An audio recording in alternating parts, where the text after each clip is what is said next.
Welcome back to DAGryffyn Hobby. My name's Dave. It's time to have a little reckless fun with the new Menards engine.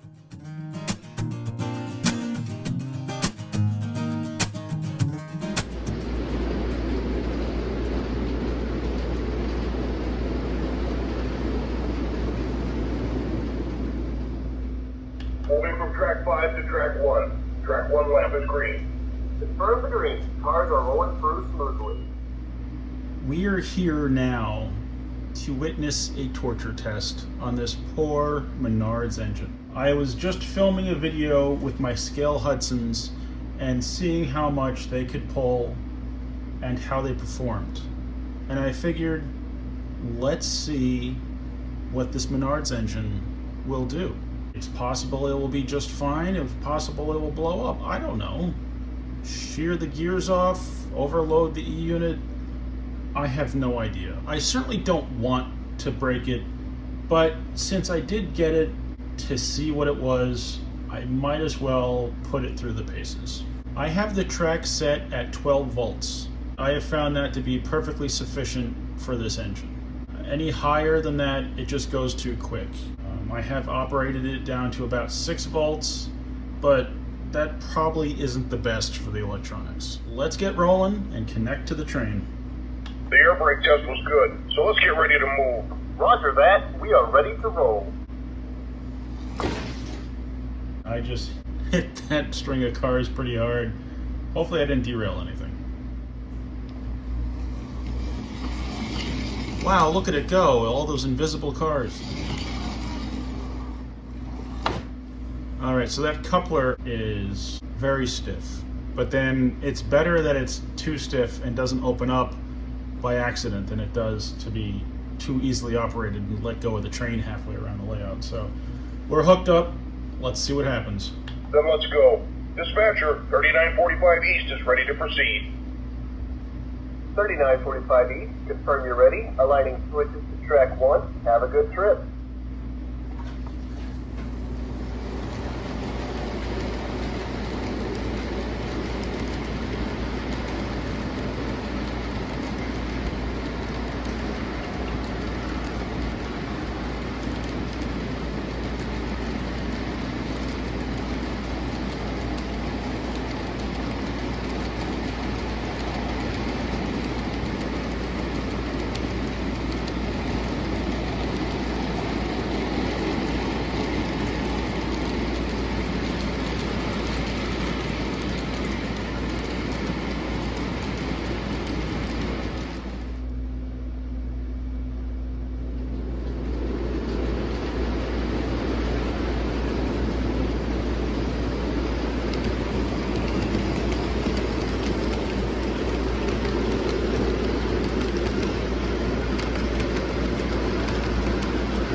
Now, most likely due to the weight, it really didn't speed up that much, even as I increased the throttle on the remote.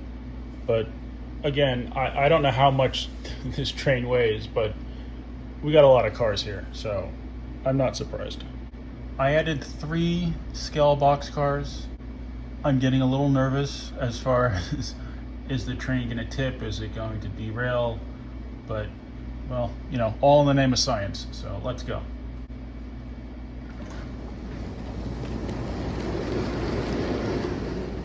Sorry, I've got a car off the rail. That was my fault.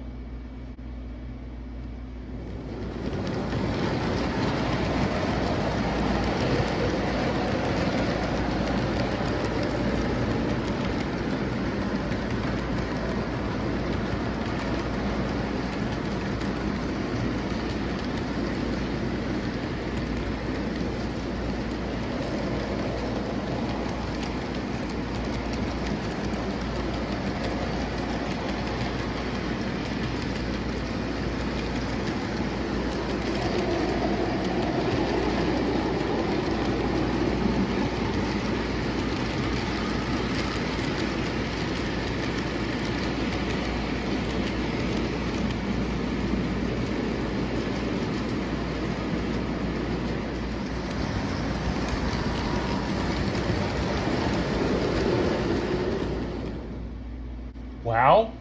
I'm impressed. Of course, doing something once and doing something multiple times is very different. So if I just let this train go around and around and around, is it going to get too much for the engine? Will it short out? Will it overheat? Will it shut down?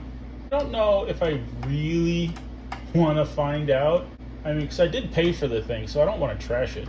I added 2 more cars. Let's go back at it.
The length of this train literally covers half of my layout. It's ridiculous. This has to be the longest train I've pulled on this layout. The engine just, it's going. It's smooth. It's not giving me any issues. Doesn't feel warm yet. No flames are shooting out from under the hood. The breaker hasn't tripped. I don't want to just set it and let it go for a long time because I'm more concerned about it derailing and losing my cars than anything. I think I can pay close attention for a few minutes and just let it go and see what happens.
Might be a little warm towards the front.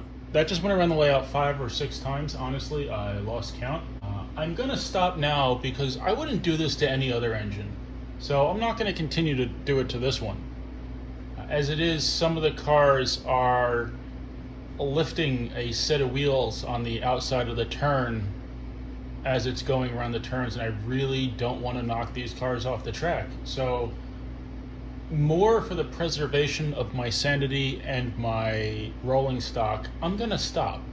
But I have never pulled a train this long on this layout. I probably won't again because it's kind of ridiculous. There's not that much track. It literally covers half of my layout, which is insane. I obviously can't speak to the longevity of this engine because I haven't had it that long. But anything I've asked it to do, it has done. It's pulling this train as well as, or even slightly better than my post-war Trainmaster.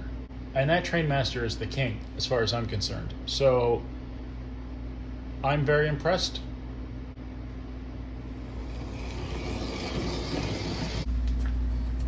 I am interested to see how long it takes the capacitor to drain after I shut the power off. Considering the amount of torture I was putting this through, I'm wondering if it will die quicker or not, but let's see what happens. Off.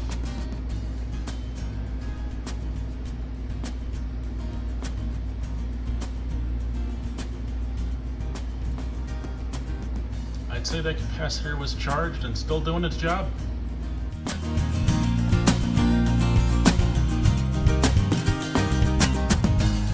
I hope you enjoyed the video. Thank you very much for watching. Please remember to like, comment, subscribe, and I'll see you next time on DAGryffyn Hobby.